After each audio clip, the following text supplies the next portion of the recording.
you're in time to see the second part of the interview with the creators of Mooncake. Hope you enjoy it. Have fun.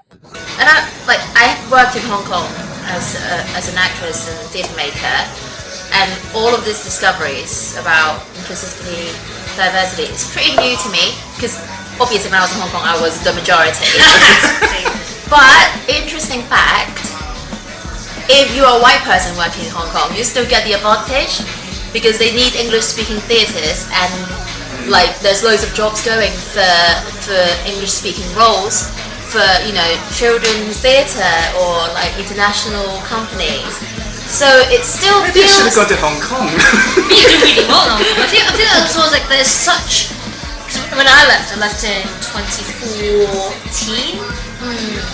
But I mean, there's Hong Kong was just fresh out of colonialism and all that stuff. But yeah, I mean, Hong Kong's import quite a lot of theatre. Yeah. I mean, Echo, I did Shakespeare before I did any local theatre. I did Macbeth 3 times before I did any local theatre. I played as a classical percussionist. I played more Mahler and more Mozart, and I played more Dvorak, and I played more Stravinsky before I ever played any local composer. Yeah. And what does that say about? And what does it say about other little things? Valued? Exactly, and that is what hopefully we get to change. Yeah. So maybe if you're watching and you feel like creating, create your own stuff. Yes. If something comes from there, just create your own stuff. If you have the capacity, you have the story, go for it. Because Whether it's writing, music, painting, Yeah. it's time for us to Yeah. represent. Oh, right, that's gone to the 18th. sorry, because we need it. So, this was an audio drama, wasn't it? So, do you think because of lockdown, I mean, it's been, we're lucky now, we're sort of like semi out of it, we can actually meet in person. This is our first live interview and not on Zoom. So this is groundbreaking for us. I can use not just my face. Yes, yeah, no. And I have to actually wear trousers instead of I'm not wearing it. Stand up and show everyone now. You sure? Yes. Because No, it's just a skin condition. So, do you think because of lockdown, audio dramas starting to play a more important part in theatre? Interesting question. I would say digital overall has become suddenly not more important. I still think live theatre is irreplaceable. It's and it's magical. That's why I fell in love with theatre in the first place, because I was there in person. But because of the pandemic, people started to explore the possibility of incorporating digital element in theatre work. I have seen a couple of digital shows that I felt did not work, but I have also been so impressed by a lot of the innovative shows that I've seen through a screen. Like, one of the most bizarre thing was a freaking Zoom show.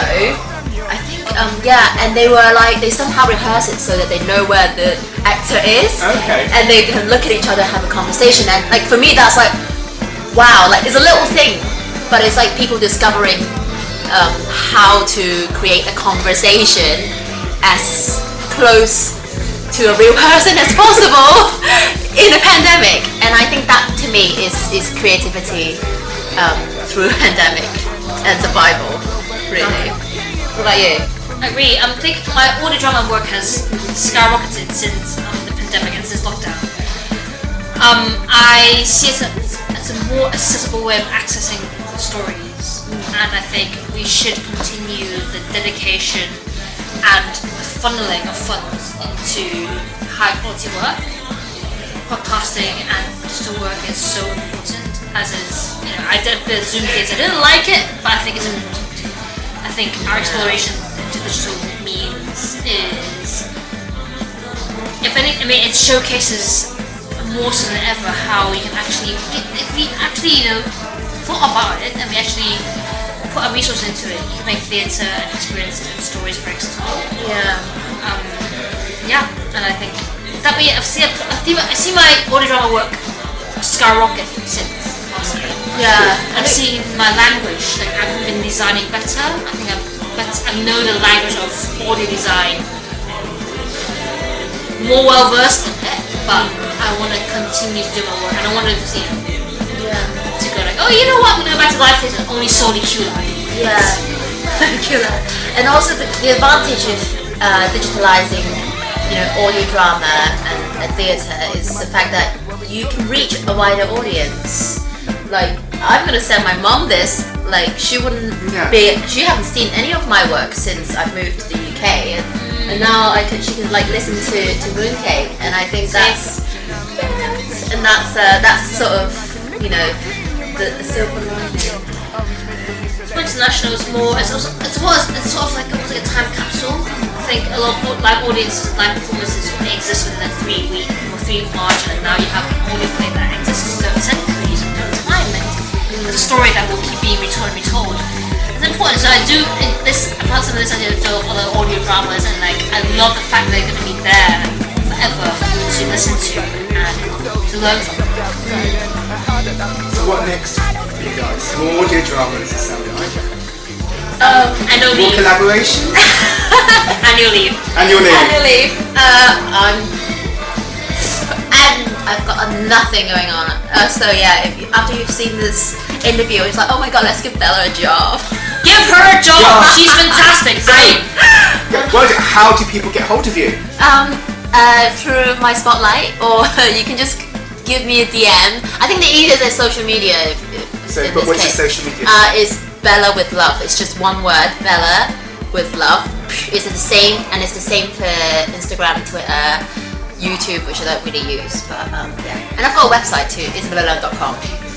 Give this one a job, because honestly, she will take any vision you have. And as a sound designer, as a creative, I can't. I've got stories in my head, but I honestly can't put them into words, and I can't make it into anything. So it's been indispensable. She's been fantastic. Give this woman a job, because she will take all your wildest visions and wildest dreams and put it into words. You're making me making me blush. And I think most of the time when I was collaborating with Nicola was just listening to chaos.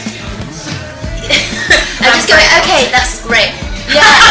Okay, that's great. How do we, like, everything that we both came up with were valid, and then it's just like, and how to make it into a story. I think the main thing is I'm a storyteller, and I want the audience to be engaged with that story.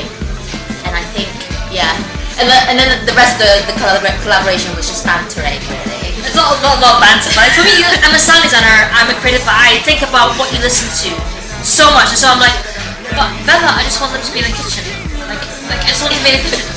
And I would let her, it will happen, and then she will like come over, and I'll make breakfast, and then we can like listen to the bacon sizzling through the set, and then Nicola will go, oh, the bacon sizzling, and I'm like, okay, so what kind of elements of sound do we want in Mooncake?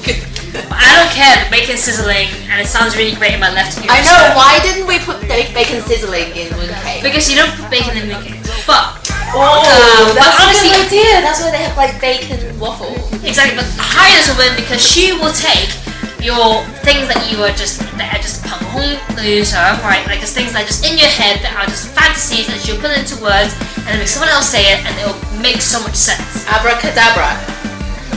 She's a storyteller, and she's funny. She's super funny. That was a horrible joke.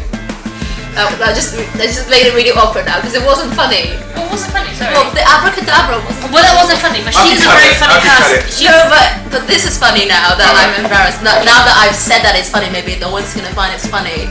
Anyway, I'm gonna hire this woman. She'll make your wildest dreams come true and become text and become something that's actually performable. She's too much now. What about you, Nicola? How do people contact you? It's so great. It's so great. Nicola is like the most committed, driven, and can I use the word workaholic? Is that negative? Workaholic, yeah. She works so hard. She delivers. She knows her shit. Like she knows everything about sound basically. And it's like and she's been doing this for ages. And I've met creatives who who've done their work for ages, and somehow ideas and just become a little bit like nummy to them. But every time I see Nicola, she's just a ray of joy, and then she comes in with her tin and the recorder in the tin, and she's just like, yeah. And it's just been such a great journey working with you. Likewise. Have we done enough of shining each other's shoes? Yeah, we have. It's high. So Nicola T Chang is where you find me. Nicola T Chang is my at gmail.com or at Nicola T Chang. And you have a website? I do NicolaTChang.com. Oh. And now we talked about Mooncake, how do people listen to Mooncake? At 45north.com/Mooncake. I think that's it. if it's wrong, just go to 45 North's website or Twitter and yeah. Is it free? It's free. It's free. Which is important. Free storytelling. Yeah. That's what I like. And thank you so much 45 North for having us aboard, for bringing this story to life. It's really dear to our hearts. Yeah, for a Hong Kong-based story, a story for the Chinese diaspora, people from Hong Kong as well. You probably, I hope somewhere that you've listened, and whether you speak Cantonese or not, that you will hear the dislocation, you will hear the disconnect and the connection between you and your parents, and I hope that you will hear things that you try to say and articulate and you don't. Hope that you will walk away knowing there's so much in the world left to fix, and that anti-Asian racism is a thing. Yeah. Oh, sorry. Come on. No, I just wanna. No. Can you finish your point? Yeah. The point of my pint. Your point. You already finished your That's point. my point. But it's a thing. It's important. I want you to open your ears to it. I want you to open your ears to everybody in the world who will tell you that they've been called something on the street, or they have a microaggression, or they have been cast in a very problematic role, because this issue, it's 2021 and it's still there. And I want you to open your ears and eyes to the fact that buildings will think diversity along a very narrow margin, and there's still a lot of work to be done. And this is, it's part of the show. It's not the biggest part of the show, but it's part of the show. Is that I think everybody who inherently, works within this industry or works in the performing arts knows that there is something at stake here, and you are not afforded the privilege to not think about it. So that's what I want people to walk away with, is that no matter what work you make, no matter what work you commission people who look like us make, there's always that bit where like, you know what? It's always in the back of our minds. It's tokenism, racism. It's always that, and we're not afforded the privilege of not believing that it's there. We're not afforded ever the privilege of not believing that we're a box ticker. Oh wow. Well, thank you very much. Yeah, I was just gonna lighten up the mood. Please. It is Mid-Autumn Festival coming up soon. You can get a mooncake in a Chinese grocery shop. But while you're eating it, don't just go, oh, this is interesting. Oh, what is this exotic piece of dessert? Try to listen to the mooncake and understand the story behind our culture. And I think maybe we could all say 中秋節快樂, right? Right. 中秋節快樂. One, what do you do? 1, 2, 3. 中秋節快樂, which means Happy Mid-Autumn Festival in Cantonese. Well, thank you for watching, and we've been at the Woolwich Equitable Pub, which is a beautiful pub. It used to be a bank, and the architecture is just worth looking at. It's beautiful. I used to play music here, and it's so wonderful. So thank you for watching, and good night. Night. Or good day. Or goodbye, whatever time of day it is. So that's all from us, Little Mooncake. And if you like what you see, remember to subscribe and click the little bell so you're notified of what is going on. So it's good night from me, and it's good night from everybody else. Good night. Bye. Bye. Bye, Mooncake. Bye. Bye.